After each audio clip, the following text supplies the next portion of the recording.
إن الحمد لله نحمده ونستعينه من يهده الله فلا مضل له ومن يضلله فلا هادي له وأشهد أن لا إله إلا الله وحده لا شريك له وأشهد أن محمدا عبده ورسوله أما بعد. சலபித்துவம் பேசும் கலாநிதி ஒருவர் ஷஅபான் நடுப்பகுதியிலே செய்யப்படுகின்ற மேலதிக நன்மைகள் பற்றி கேள்வி தொடுக்கப்பட்ட போது அது பற்றிய நபியின் பெயராலான அனைத்து செய்திகளும் நம்பகமற்றவை என கூறி ஷஅபான் நடுப்பகுதியாகிய பிறை 15 அதன் இரவிலோ பகலிலோ செய்யப்படுகின்ற மேலதிக அனைத்து நல்லமல்களும் பித்அத் என்ற ஒரு தீர்ப்பை வழங்கியிருந்தார். அது எந்த அளவு சரியானது என நபியின் காலத்து இஸ்லாத்தை போதிக்கக்கூடிய எமது வாட்ஸ்அப் குழுமத்திலே கேள்வி தொடுக்கப்பட்டிருந்தது.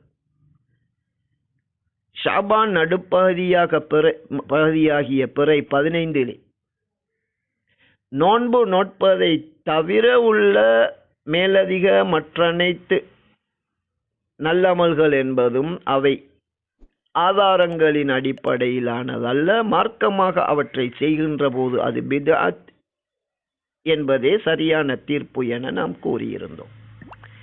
சஹீஹ் புகாரி, சஹீஹ் முஸ்லிம் உட்பட சரரு ஷஅபானிலே, ஷஅபானின் நடுப்பகுதியிலே நோன்பு நோற்றீரா என தோழர் ஒருவரிடம் கேட்டுவிட்டு இல்லை என கூறிய போது, ரமலான் மாதத்திலே நடந்த இந்த சம்பவம் என்ற பின்னணியிலே ரமலானிலே வேறு நோன்பு நோட்க முடியாத நிலையில் ரமலான் நோன்பை முடித்ததும் ஷஅபானிலே தவறவிட்ட அந்த ஒரு நாளிற்காக 2 நோன்புகள் நோற்றுக்கொள்வீராக என நபி அவர்கள் கூறிய ஹதீஸை முன்வைத்து ஷஅபான் 15 குறைந்தபட்சம் அந்த நடுப்பகுதியிலே ஒரு நோன்பு நோட்பது வலியுறுத்தப்பட்ட சுன்னா என்பதை தெளிவுபடுத்தியிருந்தோம்.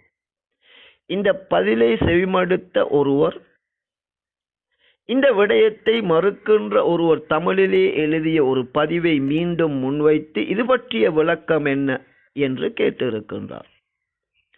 முடியுமானவரை சுருக்கமான அமல் செய்வதற்கு அவசியமான வழிகாட்டலை வழங்குவதே எமது இந்த குழுமத்தின் நோக்கம் என்பதால் அல்லாஹ்வின் அருளால் சஹீஹான ஹதீஸை நாம் முன்வைத்து ஷஅபான் நடுப்பகுதியிலே குறைந்தது ஒரு நோன்பு நோட்பது சுன்னா என்று நாம் கூறிய விடயம் மிகச் சரியானதாகும்.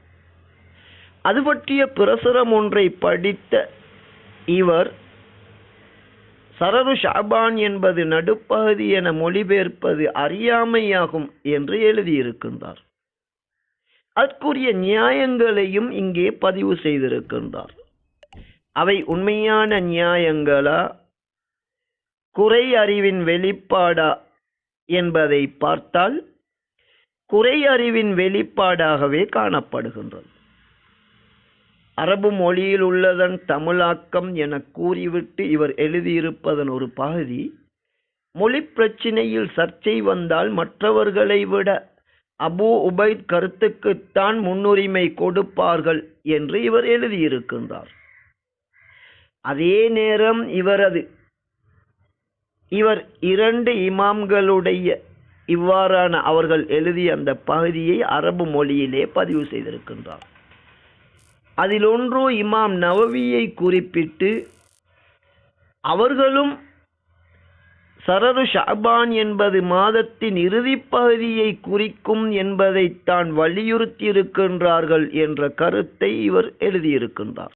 அதே நேரத்தில் இமாம் நவவி அவர்கள் என்ன எழுதியிருக்கின்றார்கள் என்றால், அபூ உபைத் என்பவர் கூறியதாக இமாம் காதி இயாத் என்பவர் எழுதியிருப்பது என்னவென்றால், இந்த இமாம் அபூ உபைதும் மொழி வல்லுநர்களும் சரர் என்பது மாதத்தின் இறுதிப் பகுதி என கூறியிருக்கின்றார்கள். அதே நேரத்தில் ஒரு சில அறிஞர்கள் இதனை மறுத்திருக்கின்றார்கள் என்பதை அன்கர பஅதுஹும் ஹாதா என்று இமாம் நவவி அவர்கள் தெளிவாக எழுதியிருக்கின்றார். அப்படி என்றால் சரரு ஹாத ஷஹர், சரர் என்பதன் சரியான கருத்து என்ன? முதலிலே இந்த அபூ உபைத் மொழி ரீதியாக ஒரு கருத்தை சொன்னால் அதற்குத்தான் முன்னுரிமை கொடுப்பார்கள் என்பது இதனை எழுதியவருடைய வார்த்தைகளே தவிர இவர் பதிவு செய்த அரபு வார்த்தைகளில் உள்ளதல்ல. தமிழாக்கம் செய்திருக்கின்றேன் என கூறியதிலே இவர் இடையிலே இதனை சொருகி இருக்கின்றார்.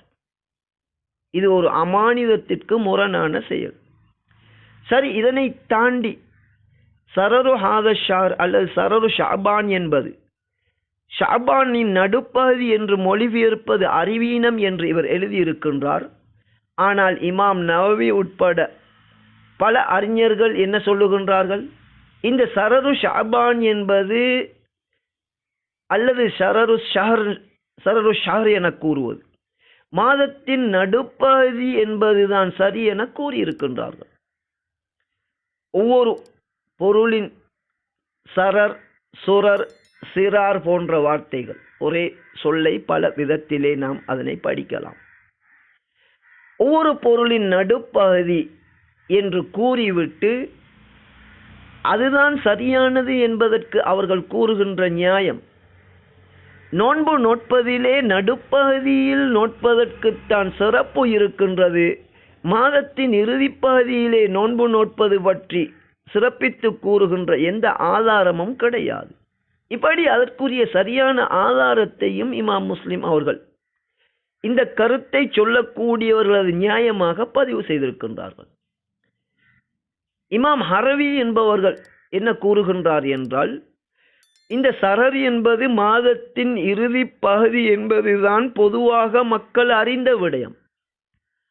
ஆனால் ஹதீஸிலே அது மாதத்தின் நடுப்பகுதி என்பதைத்தான் ஊர்ஜிதப்படுத்தக்கூடிய ஆதாரம் இருக்கின்றது, அது முன்னால் சொல்லப்பட்ட அந்த ஹதீஸாகும் என ஒரு ஹதீஸை இமாம் நவவி அவர்கள் சுட்டி காட்டுகின்றார்கள்.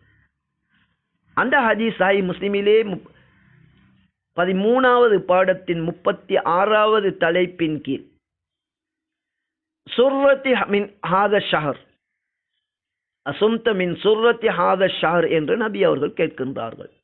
சுர்ரா என்பது தொப்புள் என்ற கருத்தை குறிக்கக்கூடியது. அதே போன்று சுர்ரா என்பது மனிதனுடைய தொப்புள் அவனது உடம்பிலே நடுவிலே இருக்கின்றது. இதே போன்று எந்த ஒரு படைப்பினதும் வஸ்துவினதும் நடுப்பகுதி சிறந்த பகுதி, இதனை சுர்ரா என கூறப்படும் என்ற கருத்தை பதிவு செய்து அதனை உண்மைப்படுத்துவதற்கு ஹதீஸும் இருப்பதாக இமாம் நவவி அவர்கள் கூறுகின்றார்கள். ஒட்டுமொத்தத்தில் சுர்ரா என்பதை நடுப்பகுதி என மொழிபெயர்த்தது அறிவீனம் என எழுதியிருப்பது எழுதியவரின் அறிவீனத்தை குறிக்கின்றது. இவர் எழுதியவற்றுள் ஓரளவு நியாயமான கேள்வி என கூறுவதென்றால் ஒரு கேள்வியை இவர் முன்வைத்திருக்கின்றார். ஷாபானின் நடுப்பகுதியிலே நோன்பு நோட்க வேண்டும் என்பது இந்த ஹதீஸின் கருத்தாக இருந்தால், நோன்பு முடிந்ததன் பிறகு அதற்கு பகரமாக 2 நோன்பு வைப்பாயாக என்று ஏன் கூற வேண்டும்? ஷாபான் 15 முடிந்ததன் பிறகு அது தவறியவர்கள் ஷாபான் முடியும் வரைக்கும் அதற்கு நோன்பு நோட்கலாமே, இதிலிருந்தே ஷாபானின் இறுதி பகுதி என்பது நிரூபணமாகின்றது என்று அவரது தரப்பிற்கு ஆதாரம் என நினைத்து இதனை முன்வைத்திருக்கின்றார். உண்மை விவரம் என்னவென்றால், ஷாபான் நடுப்பகுதியில் நோட்காதவரிடம் ரமலான் மாதத்தில் தான் நபி அவர்கள் இந்த விடயத்தை கேட்கின்றார்கள். எனவேதான் இதா அஃப்தர்த என்ற வார்த்தையை பயன்படுத்துகின்றார்கள். இதா அஃப்தர்த என்றால் அதன் கருத்து நோன்பை முடித்து கொண்டால் என்பதாகும். எனவே ரமலானில் இருந்து ரமலான் நோன்பு நோட்கின்ற ஒருவர் ஷாபான் 15 நோன்பு நோட்க தவறி இருந்தால் அவர் ரமலான் முடிந்ததன் பிறகுதான் ஏனைய நோன்புகளை நோட்க முடியும். எனவே ஒட்டுமொத்தத்தில் மொழி ரீதியாகவோ பல கருத்துள்ள இந்த வார்த்தைக்கு ஹதீஸின் ஒளியிலோ மாதத்தின் இறுதி என கருத்து கொடுத்திருப்பதுதான் அறிவீனமாகும். எனவே இந்த பதிவை எழுதியவரிடம் தெரிந்தோ தெரியாமலோ அறிவீனம் காணப்படுகின்றது. சரர் என்பதற்கு மாதத்தின் நடுப்பகுதி என்பதைத்தான் இமாம் அபூ தாவூத், இமாம் நவவி உட்பட குர்ஆன் சுன்னா ஒளியில் சரியான தீர்ப்பை கூறியவர்கள் சரரு ஷாபான் என்பது ஷாபானின் நடுப்பகுதி என்பதைத்தான் ஊர்ஜிதப்படுத்தி இருக்கின்றார்கள். ஷாபான் இறுதிப்பகுதி என்ற கருத்து மொழி ரீதியிலே அதிகமானவர்கள் கூறியிருந்தாலும் ஷாபான் இறுதிப்பகுதியிலே நோன்பு நோட்பதை நபி அவர்கள் தடுத்தார்களே ஒழிய அதனை ஊக்குவிக்கவில்லை. எனவே ஒட்டுமொத்தத்தில் ஷாபான் நடுப்பகுதியிலே குறைந்தது ஒரு நோன்பு நோட்க வேண்டும்.